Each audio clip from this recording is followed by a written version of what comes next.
Today is April 10th. Today we're going to talk about the mind. We talked about the mind a few days back. We're going to talk about the mind in relation to japa. When the mind takes over during japa, it is proof that we are not in control. It is only by Krishna's mercy that we can hear the holy names when we chant.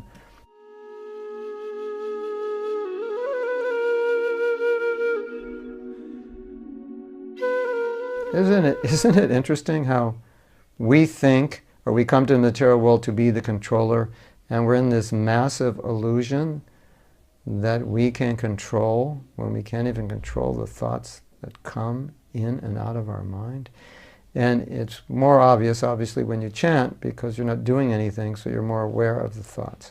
So, Bhaktivinoda Thakur posed the question, in discussing the 10 offenses, one of the offenses, the last offense, is inattention, or sometimes it's divided into different categories of inattention. And one aspect of inattention is just distraction. I'm not focused on chanting, but I'm distracted. And the worst kind of distraction is distraction towards material desires.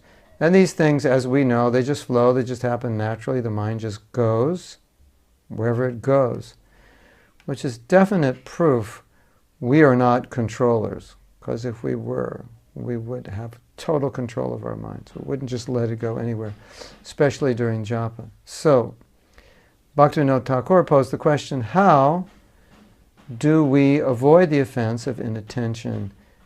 And he said, actually, it's impossible. Not so encouraging, is it? Well, in that sense, you don't have to try because it's impossible.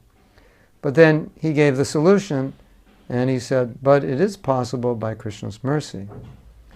So he's teaching us to become humble, to not think, oh, I'm a great yogi, I will control my mind. I'm a great controller of my senses.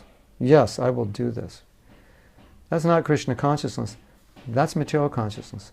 That's karma mimamsa philosophy, that by my karma, by my power, by my effort, by my strength, by my intelligence, I will achieve this. This is my goal, and I'm going to get it. That's maybe part of it. But the other part of it is you will get it if Krishna is pleased with you. If Krishna allows you, then you're going to get it. Otherwise, your power alone may not be sufficient. And specifically, as we're discussing here, in this case, the power of our own effort is not sufficient.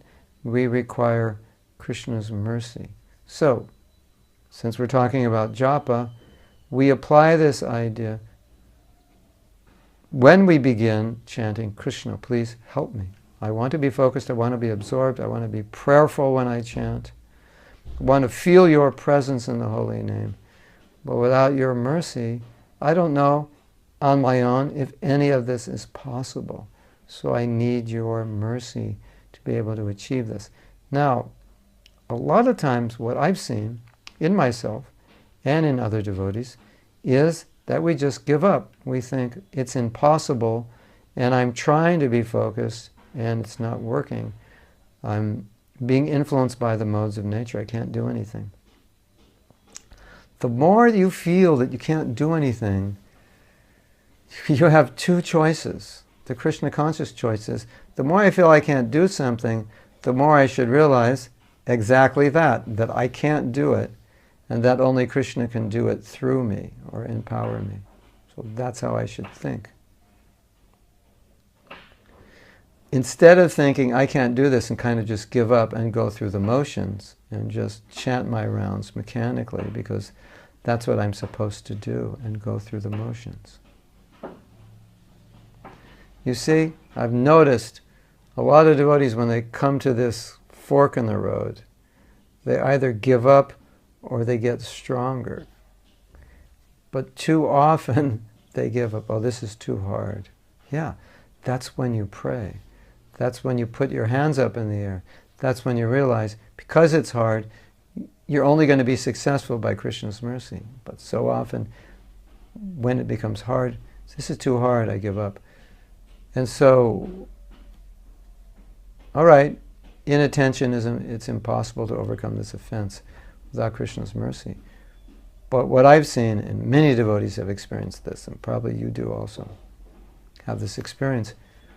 When you want to chant well, Krishna helps you. And when you don't want to chant well, he helps you also. But what does he help you? He helps you not chant well. Isn't that interesting? That if Krishna is going to help you, and you say, this is hard, I give up, Krishna says, okay, I'll help you give up. He actually says that, believe it or not. He actually helps us give up. I'm not going to put any more effort into this chanting. It's so difficult to control my mind. Krishna says, oh, okay, I'll help you. I'll help you become spaced out. I'll help you become lazy. I'll help you become distracted. I'll help you become mechanical in your chanting. Actually, I'll turn you into a bona fide robot so you can chant just like a robot. Without any consciousness, without any devotion, without any heart, I'll help you do that. Okay, we're joking here a little bit, but not entirely, because this is true. And so when you want to do it, so I'm at this fork in the road and I just feel I can't do it. But I want to do it. That's what you've got to keep strong, that you want to do it. And when you want to do it, Krishna's going to make it easier. He's going to make it happen. And all of a sudden, you start getting absorbed, you start feeling, you start getting a taste, you start praying, you become energized. Because you didn't give up, because you wanted it, and Krishna gave it to you. So, when what's that saying? When things get tough, the tough get going. Or the joke, when things get tough, the tough go shopping. Well, when things get tough for the devotees pray. Krishna, help me. That's it. Hare Krishna.